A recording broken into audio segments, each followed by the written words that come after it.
ये सच है कि स्नान करने से गंगा में स्नान करने से पाप धुल जाते हैं, कि जानबूझकर किए हुए पाप प्रायश्चित करने या ईश्वर ही सब कुछ करता है, या पहले से ही भाग्य में जो है वही होगा, तो फिर हम कर्म क्यों करें? कर्म पर कभी ध्यान ही नहीं दिया और रसगुल्ले खाने की बात कर रहे हैं। कथावाचक बनना कितना आसान है या कितना कठिन है? भगवान भी शायद कष्ट में रहने के लिए नहीं बोलते। कौन माँ बाप चाहता है कि उसका बच्चा, कोई किसी को सुख नहीं देता है, कोई किसी को दुख नहीं देता है। 9 भक्ति होती हैं, श्रवणम कीर्तनम विष्णु हो स्मरणम पादसेवा। क्या कृष्ण और राधा रानी का विवाह हुआ था? आज भी है जहाँ पर श्री ब्रह्मा जी महाराज ने भगवान श्री राधा कृष्ण का विवाह कराया, लेकिन वृंदावन तीर्थ है ही नहीं। वृंदावन तो भगवान का घर है, वृंदावन तो आशिकों का शहर है। तो अभी छोटे मोटे जो तीर्थ थे वो प्रयागराज को टैक्स दिया करते थे, लेकिन हमारा जो वृंदावन है ना कभी टैक्स नहीं देता था। तो 2 चीजें आ जाती हैं, एक तो कर्म और दूसरा भक्ति। कौन सा रास्ता ज्यादा आसान है? ईश्वर के अलावा किसी और चीज को पाने की अभिलाषा नहीं होना ही भक्ति है। कि जब व्यक्ति श्री कृष्ण नाम का उच्चारण करता है तो समस्त देवी देवता छत्र लेकर उस व्यक्ति की रक्षा करते हैं। ता मृत्यु संसार सागरात् भवामि न चरात्।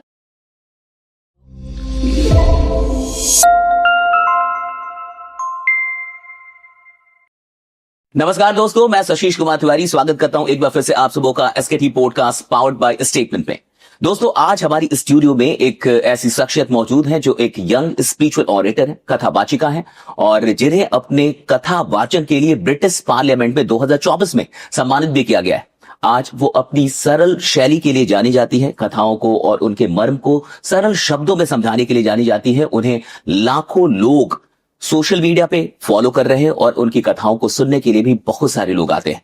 आज हमारा सौभाग्य है कि हमारी स्टूडियो में मौजूद हैं कथा वाचिका निधि सारस्वत जी। सबसे पहले तो बहुत बहुत स्वागत है। थैंक यू सो मच यहाँ आने के लिए।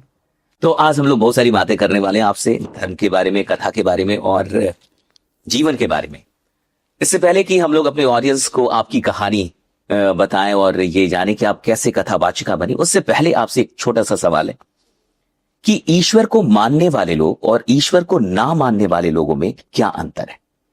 आपके इस आज के सारे प्रश्नों का उत्तर देने से पहले मैं श्री किशोरी जी के श्री चरणों में नतमस्तक होकर प्रणाम करती हूँ। एक बार सभी बड़े भाव से कहेंगे जय जय श्री राधे। जय जय श्री राधे।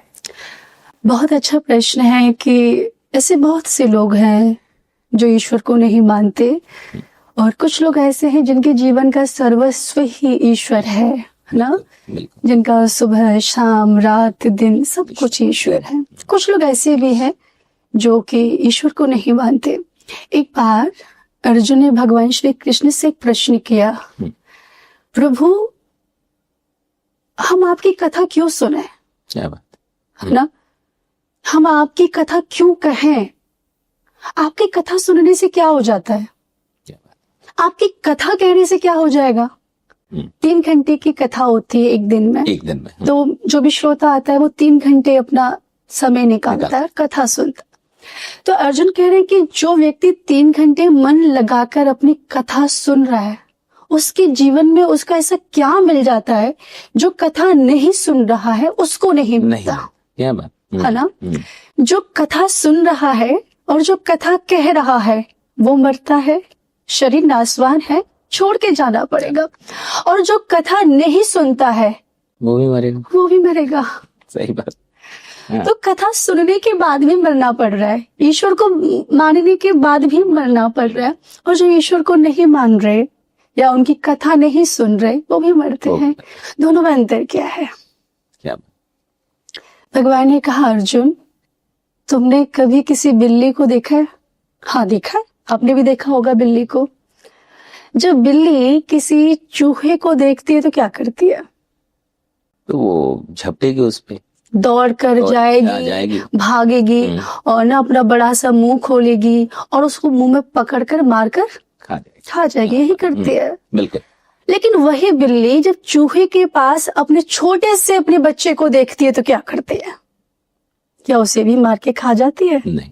यहाँ चूहा है, यहाँ उसका बच्चा है, चूहे को मार कर खा गई, लेकिन अपने बच्चे को जैसे ही देखा क्या किया कि दौड़कर उसके पास गई, उसने अपना मुंह भी खोला, बच्चे को मुंह के अंदर भी भरा, लेकिन उसे खाया नहीं, बल्कि उसको मुंह में रखकर किसी सेफ जगह पर पहुंचा दिया, जिससे कोई अन्य कोई कुत्ता वगैरह उस पर अटैक ना कर दे। अब आप एक विचार करें, दोनों स्थिति में बिल्ली एक है, बिल्ली एक ही है। बिल्ली का स्वभाव वही है, बदला तो है नहीं, लेकिन एक समय वह चूहे को मार के खा रही है, उस दूसरे क्षण में अपने बच्चे को उसी मुख से बचा देती है। वही बिल्ली, लेकिन दोनों के साथ अलग अलग व्यवहार कर रही है। अब मैं आपके प्रश्न का उत्तर देती हूँ। ये भगवान ने कहा अर्जुन से, अर्जुन देखो, जो व्यक्ति मेरी कथा सुनते हैं, जो व्यक्ति मेरी कथा कहते हैं, उनके साथ वही होता है जो बिल्ली अपने बच्चे के साथ करती है, और जो मेरी कथा नहीं सुनते हैं या मेरा गुणगान नहीं करते हैं, उनके साथ वही होता है जो बिल्ली एक चूहे के साथ करती है। अब ये आपके ऊपर निर्भर करना है कि आपको चूहा बनना है या बिल्ली का बच्चा बनना है। बिल्ली का बच्चा बनेंगे तो अति सुंदर, प्रसन्न रहेंगे, वरना चूहे की तरह मारे जाएंगे। इसलिए मेरा सभी से निवेदन है, उनसे प्रेम कीजिए बस। बहुत सुंदर, बहुत सुंदर। मुझे लगता है कि जितने भी लोग देख रहे हैं बड़े अच्छे से ये क्लैरिटी आ गई होगी कि क्यों ईश्वर को मानना चाहिए, क्योंकि अगर आप ईश्वर को मानेंगे तो ईश्वर भी आपको मानेंगे और आप कहीं ना कहीं उनकी नजर में रहेंगे और उनकी कृपा के पात्र बन पाएंगे। बहुत अच्छा। अब हम लोग थोड़ा सा जानेंगे कि आप कि ये कथा की यात्रा कैसे शुरू हुई। क्या आप अपने परिवार में, अपने जनरेशन में पहली कथावाचिका हैं, या फिर इससे पहले भी आपके परिवार में कोई और भी कथावाचक हैं, और कैसे आप इंस्पायर्ड हुए कथा वाचन के लिए? क्योंकि मुझे ये बड़ा टफ सा लगता है, इतनी कथाओं को याद रखना और फिर उस तरीके से सारी चीजें और संस्कृत, ये सब कुछ। तो कैसे आपने शुरुआत की? इसके लिए सर्वप्रथम मैं मेरे श्री स्वामिनी जी महाराज श्री राधा माधव के श्री चरणों में धन्यवाद कहूंगी, क्योंकि करते तो सब कुछ वही है, लेकिन वो निमित्त मात्र सबको बनाते हैं। दूसरे नंबर पर मैं धन्यवाद कहना चाहूंगी मेरे श्री दादाजी को, जिन्होंने बड़ी मेहनत की। दादाजी आपके? हाँ, और मैं सौभाग्यशाली हूँ कि मेरे जीवन में इतने अच्छे दादाजी, हाँ, मैं इमोशनल हो रही, मैं उनके बारे में कह रही हूँ तो मुझे मिले, क्योंकि रिमेम्बर जब मैं बहुत छोटी थी तो मैं ज्यादातर समय अपने स्कूल के बाद अपने दादाजी के साथ स्पेंड किया करती थी। मेरे दादाजी अनन्य कृष्ण भक्त, अनन्य मतलब कट्टर बोल सकते हैं आप, कट्टर कृष्ण भक्त। और चलत कृष्ण, उठत कृष्ण, बैठत कृष्ण, भोजन कर रहे हैं तो कृष्ण, चल रहे हैं तो श्री कृष्ण, श्री कृष्ण, मतलब हर पल श्री कृष्ण। और मेरे दादाजी श्रीमद् भगवत गीता पढ़ा करते थे, और मैं उनके साथ ही रात में सोया भी करती थी। तो पता ये कब, बहुत पुरानी बात है, मैं 4th क्लास में पढ़ती थी, और हम लोग गांव में रहा करते थे उस समय। अलीगढ़ के पास 10 किलोमीटर दूरी पर एक गांव है जिसका नाम है उदयपुरा। हम उसी गांव में रहते थे। उस समय गांव में लाइट नहीं थी। हाँ, तब लाइट, तो हम लोग लालटेन जो होता है उसमें तेल डालते हैं। तो मेरे दादाजी रात में लालटेन से पढ़ा करते थे, और मुझे भी भगवत गीता ऐसे करके पढ़ो क्या लिखा हुआ है। मैं 4th क्लास में पढ़ती थी, तो मुझे इतना अच्छे से पढ़ना नहीं आता था, लेकिन वो बहुत प्रयास करते थे कि पढ़ो पढ़ो। लेकिन हमारे पूरे परिवार में भक्ति का माहौल था। सुबह प्रातःकाल उठ रहे हैं सब लोग, तो सबसे पहले नियम था अपने नित्य कर्म से निवृत्त होके जाओ भजन करो। अच्छा। भगवान शंकर का मंदिर था, जाओ पहले भगवान शंकर को एक लोटा जल समर्पित करो। तो हम सुबह 7 बजे स्कूल जाते थे, तो हम बहुत छोटे छोटे थे। मेरी मम्मी जो है जल का एक लोटा भर के रख दिया करती थी कि जाओ पहले बाबा को स्नान करा कर आओ महादेव को, उसके बाद स्कूल जाओ। ये तो नित्य क्रिया बन चुकी थी। मेरे बाबा भगवत गीता के उपासक, 18 अध्याय कंठस्थ। अच्छा। हाँ, उनका एक नियम था, रोज सत्संग किया करते थे, और उनके बहुत से दोस्त फ्रेंड्स घर पे आया करते थे। एक बार की बात है, कुछ उनके मित्र जो सत्संग करते थे वो घर पर आए, तो उन्होंने कहा हमारी नातिन है, ये बहुत अच्छे भजन गाती है और बहुत अच्छे ना मंत्र बोलती। तो मैं उस समय एक मंत्र बोला करती थी, कर्पूर गौरम करुणावतारम। तो मुझे 2-3 याद थे, मैंने वो सुना दिया, भजन सुनाया। उन्होंने बोला सत्संग चलोगी? मैंने कहा सत्संग में क्या होता है? बोले एक काम करना पड़ेगा कि क्या, इन्होंने मेरे हाथ में भगवत गीता दे दी। अगर भगवत गीता के 12वें अध्याय के 10 श्लोक तुम याद करो तो हम तुम्हें सत्संग लेके जाएंगे, तुम्हारे पास 1 हफ्ते भर का समय है, अगले संडे को हम लेके जाएंगे। हमने कहा ठीक है। देखो प्रभु कृपा कैसे करते हैं, मुझे अब समझ, तब तुम नहीं समझ पा रहे थे, अब समझ में आता है। जब उन्होंने भगवत गीता मेरे हाथ में दी, मैं सब कुछ भूल गई। मुझे लगा बस मुझे श्लोक ही याद करने, और मैंने 10 नहीं बल्कि भगवत 12वें अध्याय के 20 श्लोक कंठस्थ कर लिए। अच्छा। और जब वो आए तो बोले सुनाओ तुमने क्या याद किया। तो मैंने वो पूरे के पूरे 20 श्लोक जैसे लिखे थे डिट्टो पेस्ट करके उनको सुना दिए। तो बहुत प्रसन्न हुए। उन्होंने मुझे उस समय 10 रुपए दिए थे। हाँ, उन्होंने मुझसे कहा था कि आपका जन्म भगवान के नाम के प्रचार करने के लिए हुआ है, आज से आपकी जिम्मेदारी है। अच्छा। और वहां से ये कब की बात होगी जब आप बहुत छोटी थी, 6-7 साल की थी। और वो दादाजी के दोस्त थे, दादाजी के फ्रेंड थे। वो सत्संग की थी, सबको भगवत गीता कंठस्थ थी। सब ऐसे ऐसे श्लोक बोला करते थे उंगलियों पे। उनको बोलो 12वें अध्याय का 8वां श्लोक सुनाइए दादाजी, तो वो 8वां श्लोक सुनाएंगे आपको। तो बोला कि आज से आपकी आध्यात्मिक यात्रा शुरू होती है। और वही मेरे जीवन का पहला मंत्र था जिस समय भगवत गीता मेरे हाथ में आई थी। और दिन रात मेरा बस ये था कि भगवत गीता याद करना है, पढ़ना। लेकिन विशेष कृपा क्या हुई, देखिए मुझे जब मैं भगवत गीता पढ़ती थी तो मुझे कभी ऐसा लगा नहीं कि मैं पहली बार पढ़ रही हूँ। मुझे कभी कठिनता महसूस नहीं हुई, मुझे बहुत सरल लगा। ये होती है प्रभु कृपा। और वहां से मेरी एक आध्यात्मिक यात्रा शुरू हुई। फिर मेरे दादाजी संडे टू संडे अपनी साइकिल पे बिठा के मुझे सत्संग लेके जाया करते थे। संडे मुझे मिलता था, फिर हम सत्संग करते थे। सत्संग करते करते आसपास के क्षेत्र में ख्याति हो गई। तो फिर हम, लेकिन साथ के साथ हमारे माता पिता ने हमें पढ़ाया लिखाया भी। हम अपनी स्कूली शिक्षा भी करते रहे और समय मिलने पर सत्संग किया करते थे। यानी बहुत पहले से ही, बचपन से ही सत्संग से जुड़ गए और ये कथा का भी काम कहीं ना कहीं शुरू हो गया। कथा हमने 2007 से शुरू किया। 2007 में, तब क्या उम्र रही होगी आपकी? लगभग 12-13 साल की उम्र। 12 साल। हाँ। ओके। जब पहली भगवत कथा हम लोगों ने की थी तो उस समय कथा करने के लिए मेरे पिताजी ने प्रेरित किया। पिताजी ने प्रेरित किया श्रीमद् भागवत कथा करने के लिए पिताजी ने प्रेरित किया। और आध्यात्मिक यात्रा मेरे दादाजी के माध्यम से शुरू हुई। तो हाँ, श्रीमद् भगवत गीता, इसका क्या मतलब, कितना असर रहा आपकी जिंदगी में? और कौन सी ऐसी बात थी या कौन सा ऐसा श्लोक था जहां से आप काफी प्रभावित हुए बाद में? क्योंकि उस समय तो बचपन में तो शायद उतना समझ में ना आता हो, लेकिन बाद के दिनों में मुझे ऐसा लगता है कि मुझे जो भी थोड़ा बहुत आता है ना, वो सब मेरी भगवत गीता की कृपा से ही आता है। और आज जो भी मेरे पास पत्र पुष्प फल है वो सिर्फ और सिर्फ भगवत गीता की कृपा से ही प्राप्त है। इसमें मेरी कोई योग्यता नहीं है, ये सिर्फ और सिर्फ मेरी भगवत गीता का ही मेरे ऊपर अनुग्रह रहा है। मैंने अपनी आध्यात्मिक यात्रा भगवत गीता के 12वें अध्याय 12वें अध्याय से शुरू की। 20 श्लोक जो कि मेरे मन में चलते रहते हैं वो और बचपन में याद कर लिया था। हाँ। और वो ऐसे श्लोक है कि मतलब मुझे ऐसा लगता है कि अंतिम समय भी जब मेरा चल रहा होगा तो मेरे मन में वो, अगर जिह्वा बोल भी नहीं पाएगी तो लग रहा अंतःकरण बोलेगा, क्योंकि कभी कभी सोते सोते भी वो श्लोक निकलते रहते हैं। तो मेरे जीवन में जो मेरी यात्रा जर्नी एक शुरू हुई तो भगवत गीता के 12वें अध्याय से शुरू हुई। 2 मिनट मुझे लगता है वो श्लोक बहुत ही सुंदर सा भक्ति योग है। हाँ, सब लोग सुन लेंगे और जितने भी लोग मुझे लग रहा है देख रहे हैं उनको ये समझ में आना चाहिए कि भगवत गीता की महिमा कितनी बड़ी है।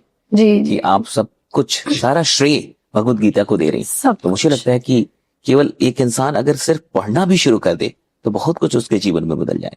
आइए भगवत गीता के 12वें अध्याय का हम पाठ करते हैं।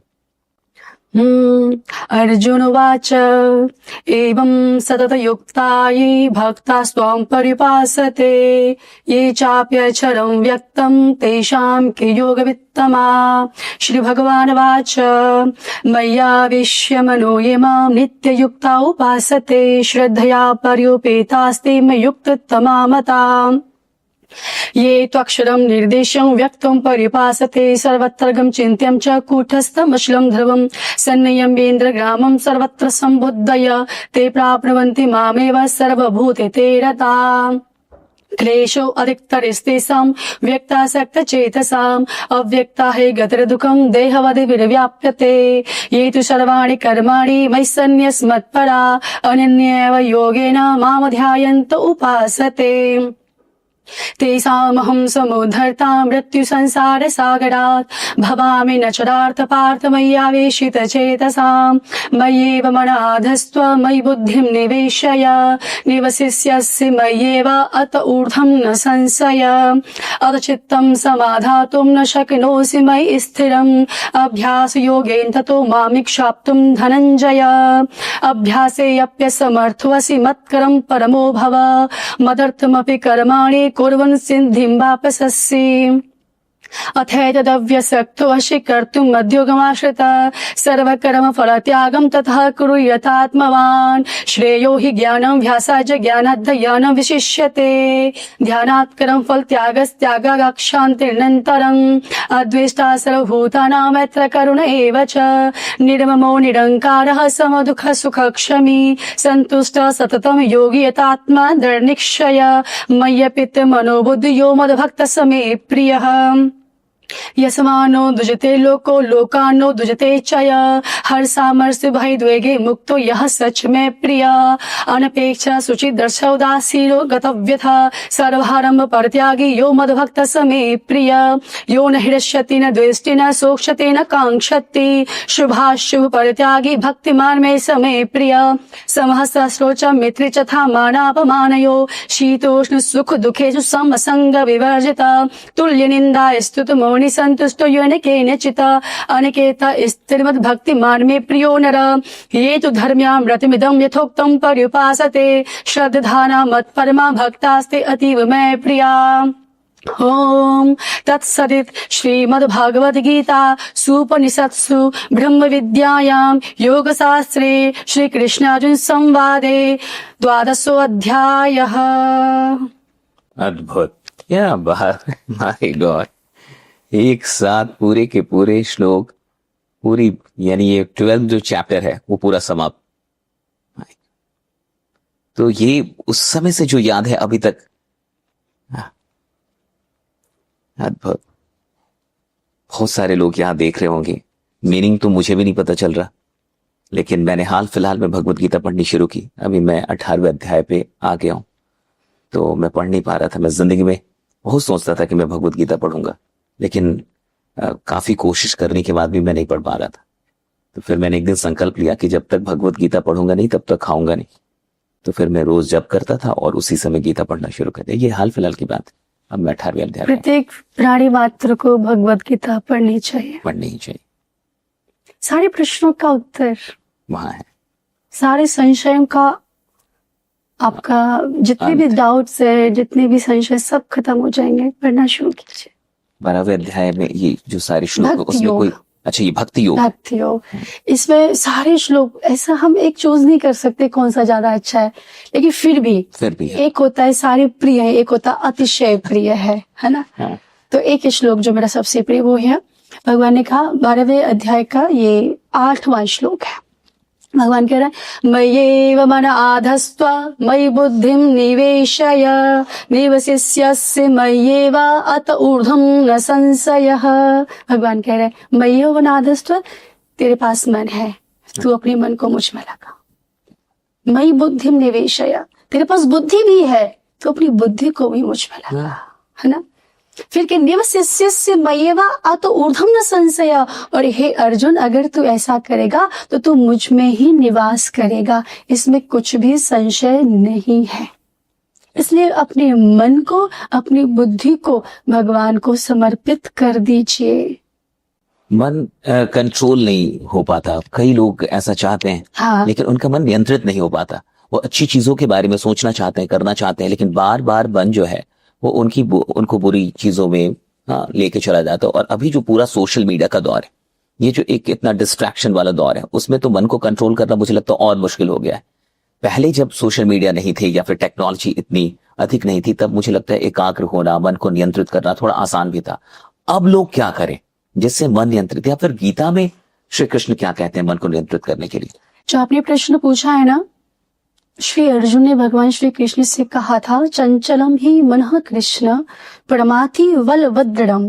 प्रभु, आप कहते हो कि अपने मन को आप में लगाएं, है ना, कि अपने मन को मुझ में लगाओ, हाँ। है ना। प्रभु, ये मन तो इतना चंचल है ना, इतना चंचल है कि शरीर से लंदन जाने में 10-12 घंटे लगेंगे, है ना। 4-5 घंटे एयरपोर्ट पे, फिर 8 घंटे फ्लाइट में बैठो, फिर 2-3 घंटे इमिग्रेशन पे घूमते रहो, तो इतना समय। मन से 1 सेकंड में वहां की गलियों में घुमाओ, शॉपिंग कराओ, सारे काम करो। तो मन की स्पीड कितनी फास्ट है, तो इसको कंट्रोल कैसे करें? तो देखिए, मन को कंट्रोल करने का एक सीधा सा उपाय भगवान ने कहा है, अभ्यास से अप्य। हम मानते हैं मन बहुत चंचल है, कंट्रोल में इतना आसानी से नहीं होगा, लेकिन आप अभ्यास करेंगे, अगर आप प्रयास करेंगे, आप इस मन को जीत पाएंगे। यानी बार बार आप मन को लेके आइए, लेकर आइए, जाता है बाहर, जाता है गलत चीजों में, फिर आप वो अच्छी चीजों पे लेके। बिल्कुल। आप छोड़िए मत, हार मत मानिए। मतलब ऐसे नहीं कि आज कर लिया फिर 10 दिन बाद करेंगे, ऐसे नहीं। आप रोज अभ्यास कीजिए। कब तक भटकेगा? कब तक भटकेगा? कभी तो लौट कर आएगा। लोगों के साथ ये दिक्कत कि वो कुछ दिनों तक तो ट्राई करते हैं, कुछ दिनों तक तो प्रैक्टिस करते हैं, फिर छोड़ देते हैं। वो फिर वो मान लेते हैं कि नहीं, मुझसे नहीं होगा। संसार में आप ही का मैं एक स्पीच सुन रही थी जिसमें आपने बोला था, ऐसी कोई चीज नहीं है जिसे आप कर नहीं सकते, और अगर वो आपको हासिल नहीं हो रही है तो आपने कभी प्रयास ही नहीं किया, आपने दिल से चाहा ही नहीं। दिल से चाहा, ये आपने ही बोला था, जो मुझे बहुत अच्छा लगा। तो अभ्यास करेंगे और तो आप इस मन को जीत पाएंगे। कथावाचक बनना कितना आसान है या कितना कठिन है? क्या हर कोई, या मतलब के लिए ये है, या फिर ऐसा है कि ईश्वर खुद ही चुनते हैं? आपने ही उत्तर दे दिया, ईश्वर स्वयं चुनते हैं, है ना। मेरी सामर्थ्य है उनकी कथा कहने की, मेरी कोई औकात है उनके बारे में कुछ बोलने की? किसी की कोई सामर्थ्य नहीं है उनकी कथा कहने की। वो तो खुद जब कृपा करते हैं तो आपको चुनते हैं और आपसे ही अपनी ही कथा स्वयं कहते हैं, आपको माध्यम बनाकर। क्या बात। मैं हमेशा एक बात अपनी व्यासपीठ से भी बोलती हूँ कि व्यासपीठ पर बैठा हुआ वक्ता केवल और केवल एक बांसुरी का काम करता है, और उस बांसुरी में फूंक मारने का काम श्री बांके बिहारी करता है। सिर्फ माध्यम, सिर्फ बांसुरी। कितने अच्छे से आपने हम सब निमित्त मात्र, हम सब माध्यम है। अपने आप को कोई ताज पहनाने की जरूरत नहीं है कि हम ये सब कर रहे हैं। मैं अपनी व्यासपीठ से लोगों को बोलती, भैया जरा सा भी भ्रम में मत रहना, करने वाले बिहारी जी, कराने वाले बिहारी जी, हम कुछ नहीं है। उन्होंने तो हम पर कृपा करी कि हमें अपनी सेवा प्रदान करी, वरना हम इसके योग्य नहीं थे। लेकिन भगवान को कहा जाता है करुणा निधान, क्योंकि वो करुणा के सागर हैं, इसलिए हम जैसे अधम पापी लोगों पर कृपा करते रहते हैं। बहुत सुंदर। मुझे लगता है कि अगर इंसान ये बात समझ जाए कि सब कुछ ईश्वर ही कर रहा है या फिर हम सिर्फ एक माध्यम है, तो बहुत सारी प्रॉब्लम ऐसे ही दूर हो जाएगी। जो मेंटल जो प्रॉब्लम्स हैं वो इसी चीज को लेके कि ये मैं कर रहा हूँ, ये पूरा अहम सब कुछ ये मैं पे ही टिका हुआ है कहीं ना कहीं। एक बात बहुत आती है कि अगर पहले से ही या ईश्वर ही सब कुछ करता है या पहले से ही भाग्य में जो है वही होगा, तो फिर हम कर्म क्यों करें? मैं तो भाग्य पर विश्वास ही नहीं करती, भाग्य भी कुछ होता है। तो जो प्रारब्ध है, एक शब्द आता है, प्रारब्ध एक अलग विषय है। ये दोनों अलग अलग है ना। प्रारब्ध जो आप पिछले कुछ करके आप अपने साथ लेकर आए हैं। ओके, पिछले जन्मों का कुछ आप जो भी आपकी चीज आपके साथ चलती रहती है, आगे पीछे होती रहती है। ऐसा नहीं है कि कर्म के बिना भाग्य बन जाएगा। बहुत सही। कर्म करेंगे तब भाग्य बनेगा, भाग्य कर्म नहीं बना सकता है, कर्म ही भाग्य बनाएगा। लोग भाग्य पर बड़ा जोर देते, कर्म पर जोर ही नहीं देते। एक बात सोचे, हमारे यहाँ पर कर्म की प्रधानता है। कर्म प्रधान विश्व रच राखा, जो जैसे कर ही सो तस फल चाखा। काहूर को सुख दुख कर दाता, निज कृति कर्म भोग सब बढ़ाता। कोई किसी को सुख नहीं देता है, कोई किसी को दुख नहीं देता है। व्यक्ति अपने जीवन में जो भी प्राप्त करता है अपने प्रारब्ध और अपने कर्मों के हिसाब से प्राप्त करता है, क्योंकि कर्म प्रधान है, कर्म की प्रधानता है हमारे यहाँ पर। अब आप एक विचार करें, किसी ने बड़ी अच्छी बात कही, भैया बोया पेड़ बबूल का तो आम कहाँ से हो। घर में पेड़ बबूल का लगा के बैठे हो और कह रहे हो कि ये बबूल का पेड़ ना मुझे एक दिन मीठे मीठे रसीले आम खिलाएगा। तो कौन मूर्ख है इसमें? हम ही तो मूर्ख हैं। बहुत सही। कांटे लगाकर आम खाने की चेष्टा कर रहे हैं, कर्म पर कभी ध्यान ही नहीं दिया और रसगुल्ले खाने की बात कर रहे हैं। अरे कर्म पर फोकस कीजिए। भगवान ने खुद कहा कि तेरा कर्म करने में अधिकार है, फल में नहीं है। तो आप भाग्य के बारे में सोच ही क्यों रहे हैं? आप श्रेष्ठ कर्म कीजिए ना, आपका भाग्य भी अच्छा होगा और आपका प्रारब्ध भी श्रेष्ठ रहेगा। बस आप अपने कर्म पर फोकस कीजिए। क्या बात है, कर्म करते रहिए। मुझे लगता है कि ये सबसे बढ़िया। प्रारब्ध और भाग्य को लेके थोड़ा सा मुझे भी कंफ्यूजन था, वो क्लियर हुआ कि वो पहले से पूर्व जन्म की चीजें जो आप, वो प्रारब्ध है और भाग्य का निर्माण कर्म से होगा। आप जैसे कर्म करेंगे वैसा भाग्य आपके लिए निर्मित होता जाएगा। और क्या ये सच है कि स्नान करने से, गंगा में स्नान करने से पाप धुल जाते हैं? बिल्कुल धुलते हैं, लेकिन जानबूझकर किए हुए पाप किसी भी नदी में नहाने से नहीं धुलते। क्या बात है। यानी उसकी सजा भुगतनी पड़ेगी। 100%। जो पाप अनजाने में गलती से हमसे हो जाते हैं, हमारे मन में कोई गलत भाव आ जाता है, हम प्रायश्चित करें, प्रभु से क्षमा मांगे, तो भगवान दयालु है, वो क्षमा कर देते हैं, धुल जाएंगे पाप। लेकिन जानबूझकर किसी का गला काट के अब जाके गंगा में ना तो फिर जानबूझकर किए हुए पाप। स्वामी रामसुखदास जी महाराज एक बात कहते थे कि जानबूझकर किए हुए पाप प्रायश्चित करने के बाद भी नष्ट नहीं होते हैं। प्रायश्चित करने के बाद भी नष्ट नहीं होते, इसीलिए बच के रहिए। सब हिसाब करना पड़ता है।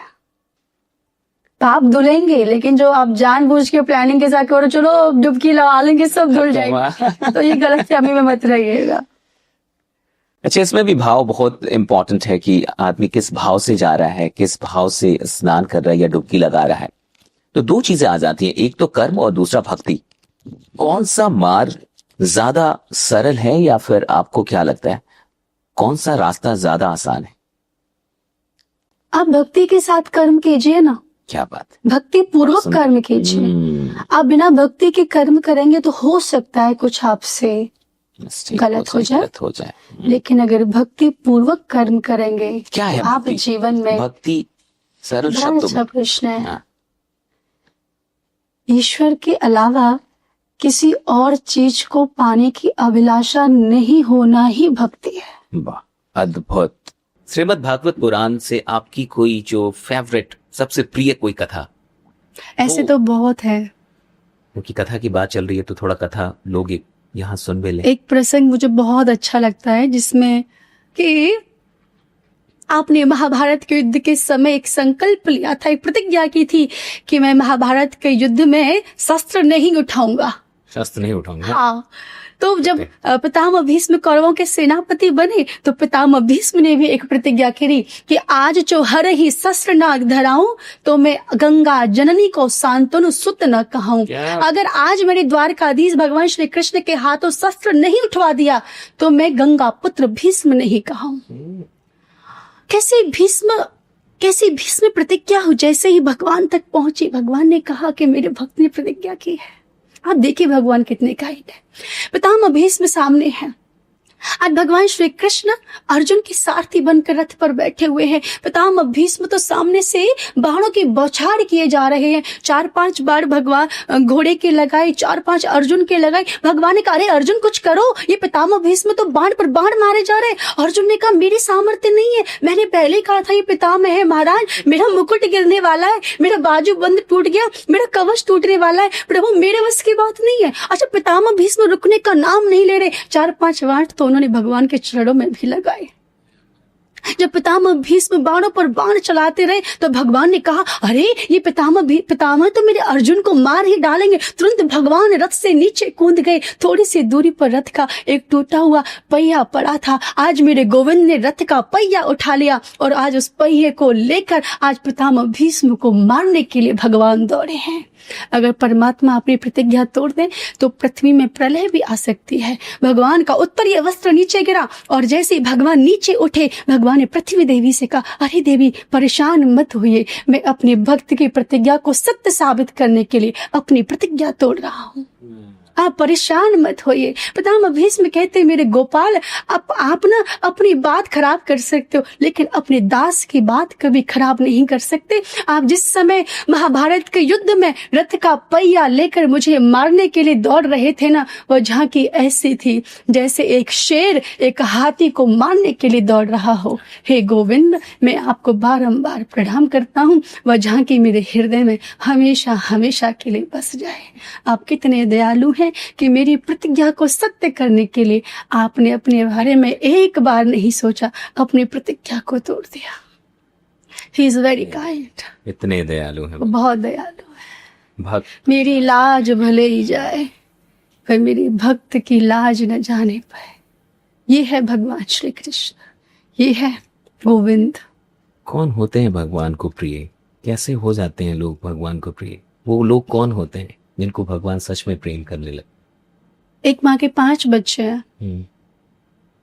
क्या ये संभव है माँ अपने 2 बच्चों को खाना खिला दे, 3 को भूखा रखे? बिल्कुल नहीं। 1 रोटी है उसके पास, वो उसको 5 भागों में डिवाइड करेगी, 5 को बराबर बराबर देगी, ठीक है? बिल्कुल। लेकिन एक बच्चा जो माँ से दिन में 4 बार पूछ लेता, माँ तुम ठीक हो, तुम्हें कोई कष्ट तो नहीं है, तबीयत सही है, दवा की जरूरत तो नहीं है, कुछ दवा डॉक्टर को दिखाए, तो माँ को उस बच्चे से थोड़ा सा अन्य बच्चों की अपेक्षा थोड़ा सा ज्यादा स्नेह हो जाता है कि बाकी 4 को मेरा ख्याल नहीं है, लेकिन इसको मेरा कितना ख्याल है। जगत का माँ है, जगत के पिता है, सबको इक्वली प्यार करता है। वो कहते हैं मुझे न कोई प्रिय है न मुझे कोई अप्रिय है, यहां तक बोला उन्होंने। मैं सब भूतों में समभाव से व्यापक हूं। ऐसा नहीं कि वो आपको प्रेम करते, आपके पड़ोसी को नहीं करते। आपके पड़ोसी को ही उतना करते हैं जितना वो आपको करते हैं, लेकिन भगवान कहते हैं जो मुझको नित्य निरंतर भजता है ना, उसके लिए मैं हमेशा प्रकट रहता हूं। बहुत बहुत अद्भुत, कितने अच्छे तरीके से आपने समझाया ये कौन प्रिय होता है भगवान को। मुझे लगता है जितने भी लोग यहाँ देख रहे हैं वो ये बात समझ गए होंगे। ये अद्भुत रहा। अभी एक संत महाराज जो काफी चर्चा और काफी फेमस है, काफी चर्चा में है, उनका नाम वृंदावन वाले जो महाराज हैं, और जिनके पास अच्छा उन्होंने कोई प्रतिज्ञा भी ली है कि शायद वो वृंदावन से बाहर नहीं जाएंगे। ऐसी कोई प्रतिज्ञा ली है उन्होंने? जी। क्या ऐसी प्रतिज्ञाएं होती हैं कुछ? वृंदावन क्या है? हाँ, वृंदावन के बारे में थोड़ी सी बातें, क्योंकि आप तो वृंदावन में रहती हैं। भगवान का घर है, भगवान का निकुंज ही श्रीधाम वृंदावन है। और जब आप भगवान के घर में आ गए तो कहीं और जाने की आवश्यकता आपको नहीं है। वृंदावन में सब कुछ है, आपको कहीं बाहर जाने की आवश्यकता नहीं है। लेकिन आपने जो प्रश्न पूछा कि बहुत से लोग उनके बारे में प्रेमानंद महाराज गलत टिप्पणी कर रहे हैं, ये बहुत ही अशोभनीय व्यवहार है। हम एक बात कहें, अभी प्रोटेस्ट हुआ था उनके वो जो सुबह सुबह जी जो जाते हैं पैदल, तो दुर्भाग्य है लोगों का। जीवन में 2 चीजें बड़ी कृपा से मिलती हैं, संत समागम, हरि कथा। तुलसी दुर्लभ दोए, श्रुतिदारा और लक्ष्मी तो पापी क्यों घर होए। संतों का मिलन और उनके मुख से भगवान की कथा अगर सुनने को मिल जाए तो इससे बड़ी बात कोई नहीं हो सकती। धन्य है वे लोग जो संतों का दर्शन करते हैं और उनके मुख से गोविंद की मंगल में कथा सुनते हैं। हम एक बात जानते हैं, संत का नगर में आना भाग्य है, संत का हमारे घर पर पधारना अहो भाग्य है। हम संत को याद करें यह हमारा सौभाग्य है, लेकिन अगर संत हमें एक बार याद कर ले ये हमारा परम सौभाग्य है। और इतना सब होने के बावजूद भी हम गलत कार्य करें तो यही हमारा दुर्भाग्य है। प्रभु ने आपके लिए सब कुछ उपलब्ध कर दिया, फिर भी आप समझ ही नहीं पा रहे। संत पता है कौन है? भगवान कहते हैं मैं संतन को दास और संत ही मेरे मुकुटमणि। भगवान कह रहे मैं संतों का दास हूं और संत मेरे मुकुटमणि हैं। इस कलयुग में अगर संतों का दर्शन और उनके मुख से भगवान की कथा सुनने को मिल जाए, इसके लिए तो हमें श्री राधा माधव के चरणों में प्रणाम करना चाहिए। प्रभु आपकी कितनी बड़ी कृपा है कि कलयुग जैसे कठिन युग में हम आपकी कथा सुन पा रहे हैं। लेकिन हम जो लोग विरोध कर रहे हैं ना, उनके विषय में एक बात कहना चाहेंगे। बिल्कुल सुनिए, एक संत एक नदी में स्नान कर रहे थे। नदी में जब स्नान कर रहे थे तो संत ने नदी की धारा में, पानी की जो जल की धारा थी, उसमें एक भिक्षु को बहते हुए देखा।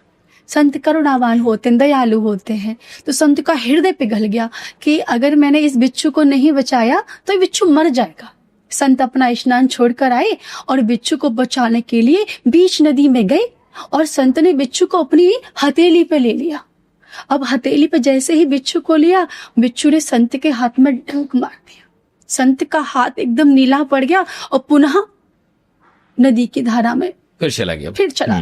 संत को फिर दया आई, अरे मैंने इसे नहीं बचाया तो मर जाएगा। संत पुनः अपना हाथ आगे बढ़ाते हैं, बिच्छू को अपनी हथेली पर रहते हैं, लेकिन ये बिच्छू पुनः संत के हाथ में डंक मार देता है। ये प्रक्रिया लगातार चलती रही। नदी के किनारे एक सज्जन बैठ के देख रहे थे। उन्होंने कहा, ओ बाबा जी, ये बिच्छू तुम्हें बार बार डंक मार रहा है और तुम बार बार इस बिच्छू को बचाते हो। संत ने पता है क्या कहा? संत ने कहा, बेटा, जब ये 1.5 ग्राम का बिच्छू अपने स्वभाव को नहीं छोड़ सकता तो मैं 85 किलो का होकर अपने स्वभाव को कैसे छोड़ सकता हूँ? बिच्छू का स्वभाव है डंक मारना, लेकिन मेरा स्वभाव है बहते हुए को बचाना। ये संत होते हैं, ये हमारे कल्याण के लिए सारी चीजें करते हैं। मैं परम श्रद्धेय पूज्य श्री महाराज श्री के चरणों में बारंबार ये प्रणाम करूंगी और श्री राधा माधव को बारंबार प्रणाम करूंगी कि ऐसे संत जन भगवान अपने पार्षदों को ही तो भेजते हैं हम जैसे जीवों का कल्याण करने के लिए। मेरा निवेदन है, संतों के मुख से जो वाणी सुनने को मिल रही है, जितना इस खजाने को लूट सकते हो लूट लीजिए, पता नहीं फिर सौभाग्य मिले या ना मिले। करोड़ों लोग उनको देखते हैं प्रेमानंद महाराज को, और सच में उनकी वाणी से, उनके उपदेशों से मुझे लगता है करोड़ों लोगों का जीवन बदल रहा है। जब से वो नेट पे, इंटरनेट पे आए, जब से वो सोशल मीडिया पे आए, तब से तो मुझे लगता है कि बहुत सारे लोग का जो रुझान है जप को भी लेके, वो राधा नाम या किसी भी ईश्वर का नाम, उसको लेके भी बहुत रुझान आया है। आपको क्या लगता है जप में कितनी शक्ति है? आपका कोई पर्सनल एक्सपीरियंस कि जपा करने से, चैंटिंग करने से कुछ आपके जीवन में बदलाव? मेरा जीवन छोड़े सबके जीवन में बदलाव आता है। भगवान का भजन करने से किसी के जीवन में बदलाव नहीं आए ऐसा हो नहीं सकता, संभव ही नहीं। और देखिए, भगवान की नवधा भक्ति में से एक भक्ति कीर्तन भी है। अच्छा, 9 भक्ति होती हैं। श्रवणम कीर्तनम विष्णुहो स्मरणम पाद सेवनम अर्चनम वंदनम दास्यम सख्यमात्म निवेदनम। तो कीर्तन भगवान की एक भक्ति है। कीर्तन का विशेष महत्व है। एक बार श्री चैतन्य महाप्रभु जंगल में से होके निकल रहे थे, रात्रि का समय था, तो बड़े बड़े हिंसक जीव जंतुओं ने महाप्रभु जी के ऊपर आक्रमण कर दिया। तो चैतन्य महाप्रभु जी के श्रीमुख से एक ध्वनि निकली, हरे कृष्ण कृष्ण कृष्ण हरे हरे, हरे राम राम राम हरे हरे। जैसे ही कीर्तन का स्वर श्री महाप्रभु जी के मुख से निकला, आप यकीन मानिए बड़े बड़े हिंसक जीव जंतु उस कीर्तन में मग्न होकर नाचने लगे। ये प्रभाव होता है कीर्तन का, ये प्रभाव होता है संकीर्तन का। मुझे लगता है कि हर आदमी के पास इतना टाइम है कि वो कुछ नहीं तो एक माला तो फेर ही सकता है, 108 बार तो हरे कृष्ण कर ही। देखिए, मैं एक बात कहती हूँ कि शरीर में अगर थकान लगे तो आराम कीजिए, और मन में जब थकान लगे तो हरे नाम का जाप कीजिए। So beautiful. क्या कृष्ण और राधा रानी का विवाह हुआ था? और हुआ था तो उसका क्या प्रसंग है? क्योंकि मुझे और बहुत सारे लोग को ये पता है कि नहीं हुआ।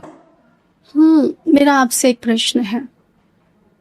विवाह के लिए कितने व्यक्तियों का होना आवश्यक है? 2। लेकिन वहां तो 2 व्यक्ति है ही नहीं।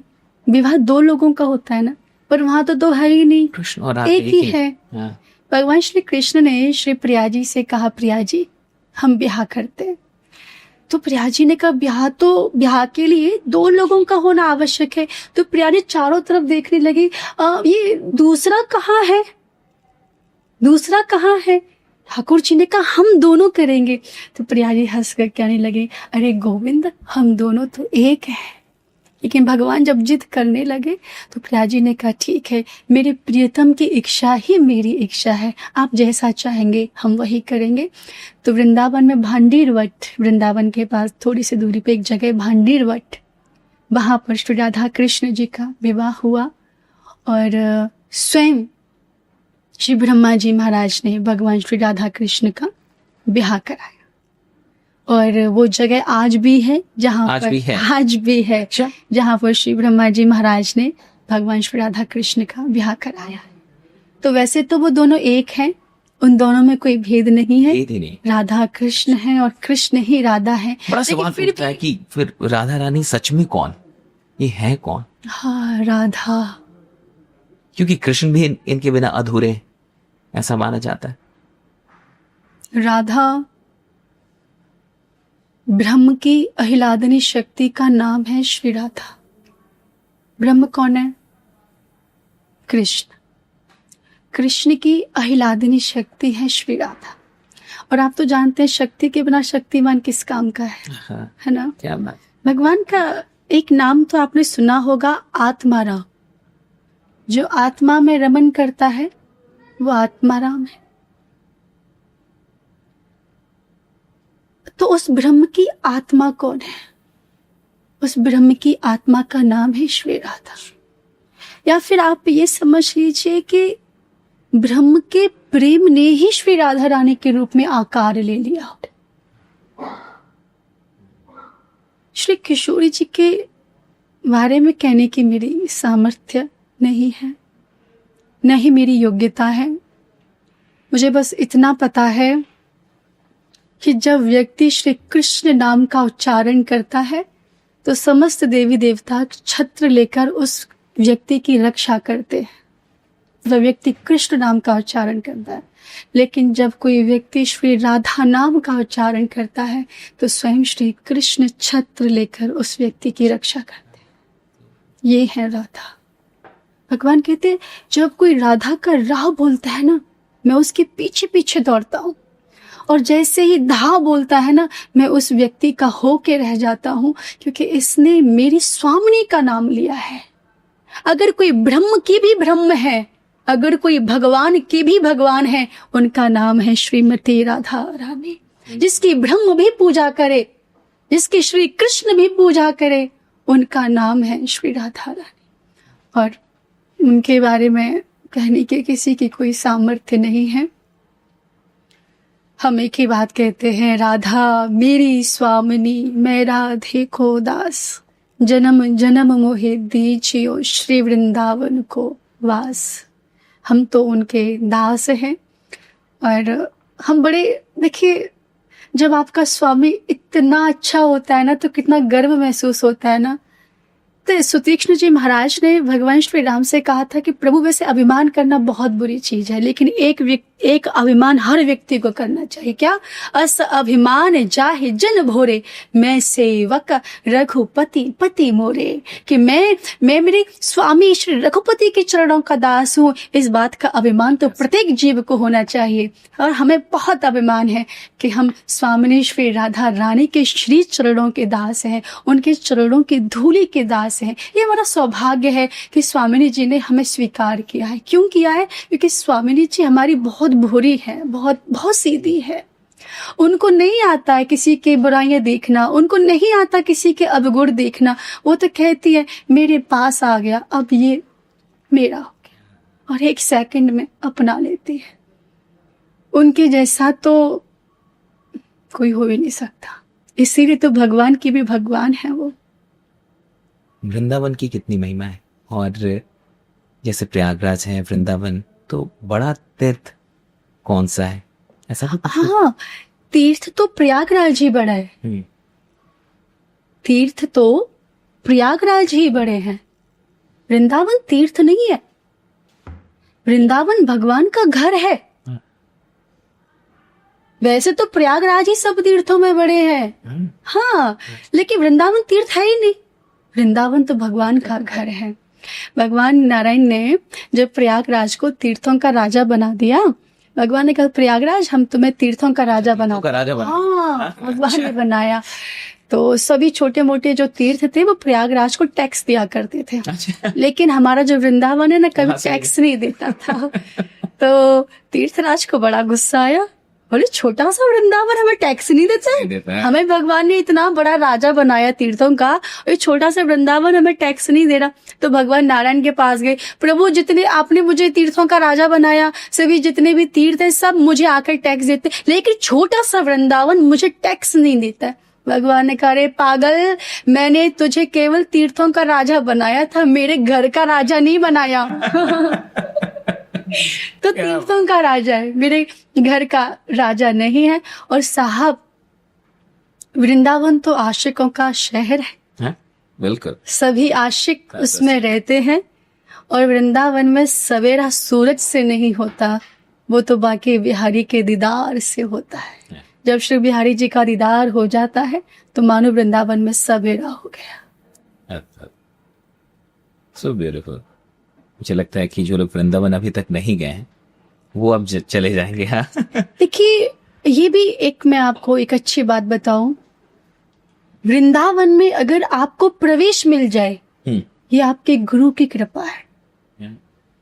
वृंदावन में प्रवेश भी हर किसी को नहीं मिलता। मैं 2024 में गया पहली बार। हाँ, अभी अब सोचिए, हाँ, वृंदावन में प्रवेश मिले, और जबकि कितना नजदीक है यहाँ से। मैं नोएडा में हम लोग बैठे, बहुत नजदीक है यहाँ से, और मैं बहुत रहा यहाँ पे दिल्ली एनसीआर में, लेकिन मैं नहीं जा पाया। 24 में गया, 2024 में मैं गया। क्यों गए पता है? वृंदावन में अगर प्रवेश मिले तो गुरु कृपा, और वृंदावन में अगर आवास मिले तो बिहारी जी की कृपा, और वृंदावन में आवास बनाकर अगर उस आवास में रहने के लिए मिले तो यह स्वामिनी श्री राधा रानी की कृपा। क्या कथावाचक भी फिल्में देखते हैं, बॉलीवुड के गाने सुनते हैं। थोड़ा हल्का करते हैं। सभी का तो नहीं पता, हाँ। लेकिन मैं कुछ मूवी देखती हूँ जो कि एक अच्छा मैसेज हमें देती है, हाँ। जिसका कोई इतिहास होता है। कश्मीर फाइल्स जैसे आई थी, जी, वो देखी थी। ऐसी मूवी मैं देखती हूँ जिससे कुछ हमें देखने को मिले, समझने को मिले, जिसके बारे में हम नहीं जानते। इतिहास है, ऐसी मूवी देखना मुझे वाकई भी पसंद है। कभी मुझे समय मिलता है तो मैं ऐसी मूवी देखती हूँ। फिल्मी सॉन्ग सुनते हैं, बॉलीवुड के सॉन्ग्स? हाँ, मैं सुनती हूँ, लेकिन मुझे लता मंगेशकर जी को सुनना अच्छा लगता है, और सोनू निगम जी भी बहुत अच्छा गाते हैं। तो अच्छे अच्छे जो सिंगर है उनको सुनना मुझे अच्छा लगता है, लेकिन आप उसे गाने के लिए मत बोलिएगा, क्योंकि मुझे गाना नहीं आता है। गाती तो बहुत अच्छा, राइट। आपके भजन तो मिलियन व्यूज पे जाते हैं, हम लोगों ने देखा है, मैंने भी देखा है, और मुझे लगता है कि जितने भी अच्छा पता नहीं क्या है गाए कि जब कोई गाना चल रहा है तब तक मुझे याद है, उसके बाद मुझे कुछ भी उसका याद नहीं। और भजन अगर एक बार गलती से भी कहीं सुन लिया तो वो याद हो जाता है, स्मरण शक्ति में आ जाता है, शायद इसे अभ्यास बोल सकते हैं। तो मुझे कोई सी मूवी का कोई गाना वाना मुझे याद, भजन तो याद रहता है। भजन से ही हम लोग इस चर्चा को विराम देंगे। इससे पहले अभी दो चीजें, एक तो मेंटल हेल्थ है, जिसके ये कथाएं या फिर भगवत गीता, ये सारी चीज। एक फिजिकल फिटनेस भी है कि आपका अगर शरीर फिट नहीं है तो भी फिर दिक्कत है कहीं ना कहीं। इसको अपने आप को फिट रखने के लिए, अपने हेल्थ को अच्छा रखने के लिए आप क्या करती हैं? देखिए, स्वस्थ शरीर में स्वस्थ मस्तिष्क निवास करता है, तो शरीर का फिट रहना बहुत जरूरी है। आप योग करें, एक्सरसाइज करें, थोड़ा बहुत प्राणायाम करें, और ज्यादा कुछ नहीं कर सकते तो आप कुछ किलोमीटर आप फिक्स कर लीजिए, 5 किलोमीटर 10 किलोमीटर आप पैदल चलें, वॉकिंग करें। हमारा ये जो पॉडकास्ट है, इसको जो लोग स्पॉन्सर कर रहे हैं वो स्टेटमेंट है, और वो लोग ये करते हैं कि 10,000 कदम चलिए, ऐसा वो लोग, और रिवॉर्ड देते हैं वो जी, फ्री, मतलब फ्री का, आप बस चलो और आपको रिवॉर्ड मिलेगा जी। उनका ऐप है, ऐप डाउनलोड कीजिए और चलते रहिए, रोज 10,000 कदम चली, वो महीने महीने में आपको रिवॉर्ड देते रहते हैं। बहुत अच्छी बात है, यानी इससे चल- लोगों को हाँ प्रोत्साहन मिलता है। हाँ, कम से कम लालच वैसे कुछ आ जाए इसके वश में ही लोग चले। बिल्कुल बिल्कुल, देखिए अपने शरीर को अगर आप स्वस्थ नहीं रखेंगे, ये सबसे बड़ी आपकी पूंजी है।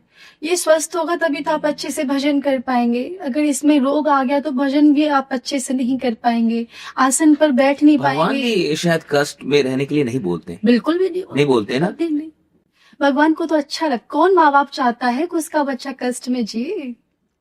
वो तो सबके माता पिता हैं, वो चाहेंगे मेरे बच्चे कष्ट में रहे। वो तो चाहते मेरा बच्चा हमेशा मुस्कुराता रहे, प्रसन्न रहे। कष्ट में रह के भजन भी कैसे होगा? कैसे आप कर पाएंगे? इसलिए पहले आप अपने शरीर को ठीक बनाइए, नियमित व्यायाम कीजिए, प्राणायाम कीजिए, योग कीजिए और सात्विक शाकाहारी भोजन कीजिए। मूंग की दाल खाइए, रोटियां खाइए, गाय का दूध पिए, गाय का घी खाए, संतुलित आहार करें। कई लोग होते हैं भोजन के लिए जीते हैं, कई लोग नहीं, बहुत लोग होते हैं। कई लोग होते हैं जो जीने के लिए भोजन करते हैं। बस तो जीने के लिए भोजन करें और अच्छा भोजन करें, अच्छा आहार करें, इससे आपका शरीर ठीक रहे। क्या? मैं जो करती हूँ मैंने वही लोगों को बताया। भोजन की बात होगी तो अब भजन कर लेते हैं चलते चलते, और दर्शकों के एक भजन आप सुना दीजिए। और देखिए मैं बिल्कुल भी अच्छा नहीं गाती हूँ और हो सकता है और आप लोगों को बिल्कुल पसंद भी भी अच्छा नहीं है। नहीं गाने से भी इन्हें करोड़ों करोड़ों लोग इनके भजन को देखते हैं। मुझे बहुत कम गाना आता है। मैंने अभी अपना एक फर्स्ट भजन श्री जी के लिए गाया था, उसी की कुछ लाइनें में आप सभी के लिए गा देती हूँ। आप भी वो भजन सुनेगा। श्री कृपालु जी महाराज जिन्होंने प्रेम मंदिर का निर्माण कराया, उन्होंने बड़ा सुंदर भाव श्री किशोरी जी के लिए लिखा है, वही मैंने गाया था। प्यारी प्यारी भोरी भारी बरसाने वारी, प्यारी प्यारी भोरी भारी बरसाने वारी, सुध लो हमारे वृषभानु दुलारी, सुध लो हमारे वृषभानु दुलारी। तेरी कृपा में तो कछु कमी नहीं प्यारी, तेरी कृपा में तो कछु कमी नहीं प्यारी, मैं ही नहीं कृपा पाने का हूँ अधिकारी, मैं ही नहीं कृपा पाने का हूँ अधिकारी। प्यारी प्यारी भोरी भारी बरसाने वारी। लेकिन किशोरी जी मुझे एक भरोसा है, एक दिन सुनोगी भरोसो भारी प्यारी, एक दिन सुनोगी भरोसो भारी प्यारी, भरोसो भारी प्यारी। छोड़ो नहीं पाछा प्रेम दो या ना दो प्यारी, छोड़ो नहीं पाछा प्रेम दो या ना दो प्यारी। मेरी प्यारी प्यारी बरसाने वाली प्यारी, मेरी प्यारी प्यारी बरसाने वाली प्यारी। जाके पाछे पाछे डोले बाके बिहारी, जाके पाछे पाछे डोले बाके बिहारी। प्यारी प्यारी भोरी भारी बरसाने वारी, सुध लो हमारे वृषभानु दुलारी। बोले स्वामी जी महाराज की जय हो। सो गुड, अद्भुत। पूरा स्टूडियो ये आज हमारा भक्तिमय हो चुका है, और जितने भी दर्शक यहाँ देख रहे हैं, मैं चाहूंगा कि आप जरूर कमेंट करके बताएं कि आपको ये पूरा पॉडकास्ट कैसा लगा। और मुझे बहुत ही अच्छा लगा आप यहाँ आए, इतनी सारी बातें आपने की, कई सारे जो मिसकंसेप्शन थे वो दूर हुए यहाँ पे, और बहुत सारी अच्छी चीजें मिली हैं आज मुझे भी, और मुझे लगता है सारे दर्शकों को। और हम आपको फिर से यहाँ बुलाएंगे और फिर से और एपिसोड करेंगे आपके साथ, और भी पॉडकास्ट हम लोग करेंगे। तब तक आप सब अपना ध्यान रखिए। बहुत बहुत शुक्रिया आप यहाँ आए। आपका बहुत बहुत धन्यवाद कि आपने मुझे यहाँ पर आमंत्रित किया, और ये मेरा पहला पॉडकास्ट है ये हम लोग का भी सौभाग्य है। जो मैंने आपके साथ किया। और सभी दर्शकों से निवेदन है कि आप खूब भजन करें, खूब भक्ति करें, और श्री ठाकुर जी के चरणों में अपने मन को लगाते रहें, और श्री बिहारी जी आपके ऊपर सदैव अपनी कृपा और अनुग्रह बरसाए रखें। ऐसे मेरी आप सभी के लिए और आपके लिए बहुत बहुत मंगलमय शुभकामनाएं हैं। जय जय श्री राधे, जय बिहारी जी की। थैंक यू सो मच, जय श्री राधे।